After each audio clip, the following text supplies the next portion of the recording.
Chair থাকবে কি থাকবে না মোহাম্মদ ইউনূসের, এটাই এখন সবথেকে বড় প্রশ্ন। মোহাম্মদ ইউনূস কতটা চাপে? মোহাম্মদ ইউনূসকে পদত্যাগ করতে হবে, মোহাম্মদ ইউনূসকে দেশ ছেড়ে পালাতে হবে। কোথায় গিয়ে থাকবেন? আমেরিকায় গিয়ে থাকবেন শান্তিতে? এই পথটাই কি এখন মোহাম্মদ ইউনূসের কাছে একমাত্র? কারণ সেনাবাহিনী, সেনা প্রধান ইতিমধ্যেই হুঁশিয়ারি দিয়ে রেখেছেন, হুমকি দিয়ে রেখেছেন, নির্দিষ্ট সময়সীমা দিয়ে রেখেছেন মোহাম্মদ ইউনূসকে। বিএনপি, জামাত এবং বাংলাদেশের সেনা, এই তিন অস্ত্রে একেবারে ত্রিশূলবিদ্ধ মোহাম্মদ ইউনূস। আমরা কথা বলেছিলাম অবসরপ্রাপ্ত ব্রিগেডিয়ার বিশ্বজিৎ চট্টোপাধ্যায়ের সঙ্গে। বাংলাদেশের যে chief of army staff is at bad relation with Mohammad Yunus. স্পষ্টভাবে উনি বলে দিয়েছিলেন যে ইলেকশন হওয়া দরকার ডিসেম্বর মাসের মধ্যেই। মোহাম্মদ ইউনূস বলেছিলেন elections will be held between December and June. এই জিনিসটা কিন্তু দেখা যাচ্ছে যে ওদের মধ্যে একটা মনোমালিন্য করছে। ওদের ফরেন মিনিস্টার যিনি, উনিও রিজাইন করেছেন। এইটাতে আমেরিকার কোনো হাত আছে কি না, কিংবা এটা কোনো ডিপ স্টেট ইজ ওয়ার্কিং, সেই জিনিসটা কিন্তু জেনে গেল। শেখ হাসিনার আওয়ামী লীগ কিন্তু তিনবার ব্যান্ড হওয়া সত্ত্বেও আবার বারবার ফেরত এসছে। সো ক্লিয়ার ইন্ডিকেশন দ্যাট যদি আওয়ামী লীগ ফেরত আসতে চায়, ব্যান্ড প্রথমে উঠে যাওয়া উচিত, এবং ইলেকশন যদি হয় নিরপেক্ষভাবে, তাহলে আমি ভাবো যে বাংলাদেশ ক্রমশই ডেমোক্রেসির দিকে যাচ্ছে এবং ভারতবর্ষ চাইবে যে বাংলাদেশ ডেমোক্রেটিক কান্ট্রি হওয়া উচিত। এবার পাকিস্তানের দিকে নজর দেওয়া যাক। পাকিস্তানের চর, ঝাঁকে ঝাঁকে গুপ্তচর গ্রেফতার হচ্ছে। কোথা থেকে আসছে? পাক হাই কমিশনের অফিস এদেশে এই গুপ্তচরদের চক্র কাজ করছে। পাক হাই কমিশন কাজ করছে গুপ্তচর তৈরিতে। দেখুন।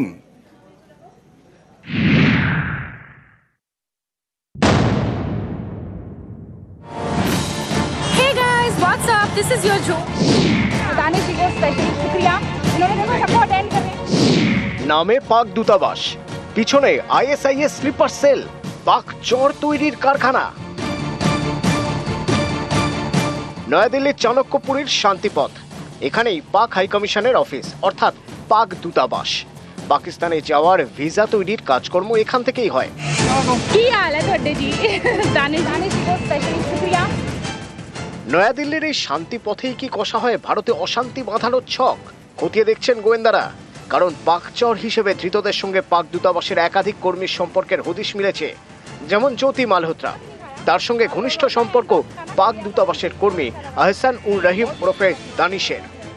স্লিপার সেল তৈরি করে, ওরা মোল তৈরি করে, ওরা আমাদের সোসাইটিতে পেনিট্রেট করার চেষ্টা করে, একটা নেটওয়ার্ক তৈরি করে, যার থ্রু দিয়ে ওরা ভেরিয়াস টাইপস অফ ইনফরমেশন যেটা ওদের দরকার সেটা ওরা বের করতে পারে। এবং আমার মতে এদেরকে ইমিডিয়েট বহিষ্কার করা উচিত এবং এদেরকে ইমিডিয়েট থ্রো আউট করা উচিত। কারণ তুমি ডিপ্লোম্যাটিক রিলেশনের আড়ালে তুমি এইসব কাজগুলো করে গেছো। দানিশের মতো আরো এক দূতাবাসের কর্মীর নাম উঠে এসেছে তদন্তে, নাম মুজাম্মেল। গোয়েন্দারা জানতে পেরেছেন পাক গুপ্তচর সংস্থা আইএসআই এর লোকজনও পাকিস্তানের দূতাবাসে কাজ করেন। তাদের মূল টার্গেট ভারতের ইউটিউবার এবং ইনফ্লুয়েন্সাররা। যারা গরিব তাদেরও টার্গেট করা হয়। খেলা হয় মানি ট্র্যাপে, দেওয়া হয় মোটা টাকার টোপ, চলে মগজ ধোলাই, প্রয়োজনে ব্ল্যাকমেল চালিয়ে পাকচর হিসেবে কাজ করতে বাধ্য করা হয়। গত সোমবার হরিয়ানার নূ থেকে পাকচর তারিফকে গ্রেপ্তার করে পুলিশ। জেরায় এই তারিফ জানায় পাক দূতাবাস থেকে তাকে টাকার টোপ দেওয়া হয়। मैं 2018 में पाकिस्तान एम्बेसी गया था अपना वीजा के लिए। मेरा पासपोर्ट दे दिया वापसी और नंबर जो है फॉर्म पर लिखा है नंबर ले लिया मेरा उसने। वीजे के लिए जो कोई बंदा रहे ना तो उससे किसी से 8,000 10,000 ऐसे पैसा कहे करे और बंदा भेज दे करे। जब मैं वीजा के लिए गया तो अब तो कुछ हमारे लिए कुछ करना पड़ेगा और उसके लिए हम तुझे लाखों रुपया देंगे। এক একজনকে এক একভাবে কাজে লাগায় পাক দূতাবাসের কর্মী অফিসাররা। এই যেমন ধৃত তারিফ আইএসআই এজেন্টদের সিম কার্ড পাইয়ে দিত, তাকে নিয়োগ করে পাক দূতাবাসের প্রাক্তন কর্মী আসিফ বালোচ। উত্তরপ্রদেশের সাহারানপুরের বাসিন্দা নমন ইলাহি নিরাপত্তারক্ষীর কাজ করত। তার দায়িত্ব ছিল ভারতের বিভিন্ন রেল স্টেশনের ম্যাপ আইএসআই কে দেওয়া। অ্যাসাইনমেন্ট প্রতি 4 থেকে 5,000 টাকা পেত নমন। সম্প্রতি গ্রেপ্তার করা হয় রামপুরের স্মাগলার শেহজাদকে। তাকে সীমান্ত সংক্রান্ত তথ্য পেতে ব্যবহার করত আইএসআই। সবাই জানে পাক দূতাবাসের কর্মী, কিন্তু আসলে আইএসআই এজেন্ট। তারা নানা জায়গায় নিয়োগ করত, এক একজনকে দিত এক এক দায়িত্ব। যেমন জম্মু কাশ্মীরের বাসিন্দা নাজির আহমেদ ভাট। নাজিরের দায়িত্ব ছিল পাক চরদের জন্য নকল পাকিস্তানি পাসপোর্ট তৈরি করে দেওয়া। এই পাসপোর্ট নিয়েই দুবাই এবং নেপাল হয়ে পাকিস্তান, সেখানে পাক চরদের দেওয়া হয় প্রশিক্ষণ। নিউজ 18 বাংলা। পাকিস্তানের মতো অমানবিক, পাকিস্তানের মতো বিবেকহীন কোনো দেশ আছে? পাকিস্তান আমাদের একেবারে টার্বুলেন্সে পড়া, বিপদে পড়া বিমানকে তাদের আকাশসীমায় ঢুকতেই দিল না, অথচ কাশ্মীরের প্রতি বিরাট দরদ দেখায়, কাশ্মীরিদের প্রতি নয়।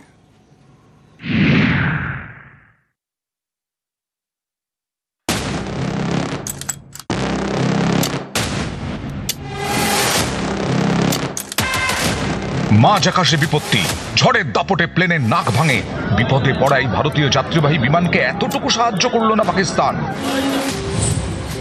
দিল্লি থেকে শ্রীনগরগামী বিমান বিপদে পড়ে পাকিস্তানের আকাশ ব্যবহারের আর্জি জানায়। লাহোর এয়ার ট্রাফিক কন্ট্রোল সেই আর্জি মানেনি, জানিয়ে দেয় পাকিস্তানের এয়ার স্পেস ব্যবহার করা যাবে না।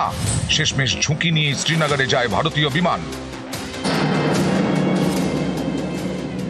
ইন্টারন্যাশনাল ল অনুযায়ী যদি কোনো ডিসপিউট থাকে তাহলে আমরা যেতে পারি না, but in case of any emergency situation সেগুলো কিন্তু এভায়েড করা যেতে পারে, কিন্তু ডিপেন্ড করছে সেই কান্ট্রি আমাকে অ্যাকসেপ্ট করবে কি করবে না। ভারতবর্ষ কিন্তু এর আগে করেনি। এর আগে যখন পাক যখন দেখায়নি, এটা তাদের নেচার, এটা থেকে আমরা বেরোতে পারবো না। ইন্ডিগোর 6E2142 বিমান বুধবার দুপুরে দিল্লি থেকে শ্রীনগরের উদ্দেশ্যে রওনা দেয়। আচমকা মাঝ আকাশে বিপত্তি, ঝড়ের জেরে বিমানের নাক ভাঙে। বিমানের সামনের সরু অংশকে বলে নাক। যে কোনো বিমানের ক্ষেত্রে এই নাক খুব গুরুত্বপূর্ণ। ওড়ার সময় মেঘ বা বাতাসের গতির বিরুদ্ধে বিমানটিকে এগিয়ে যেতে সাহায্য করে, বাতাসে বিমানের ভারসাম্য বজায় রাখে। এই নাক ক্ষতিগ্রস্ত হলে বিমানটি আবহাওয়ার তারতম্য বুঝতে পারে না, কারণ নাকের পেছনেই থাকে বিমানের ওয়েদার রাডার।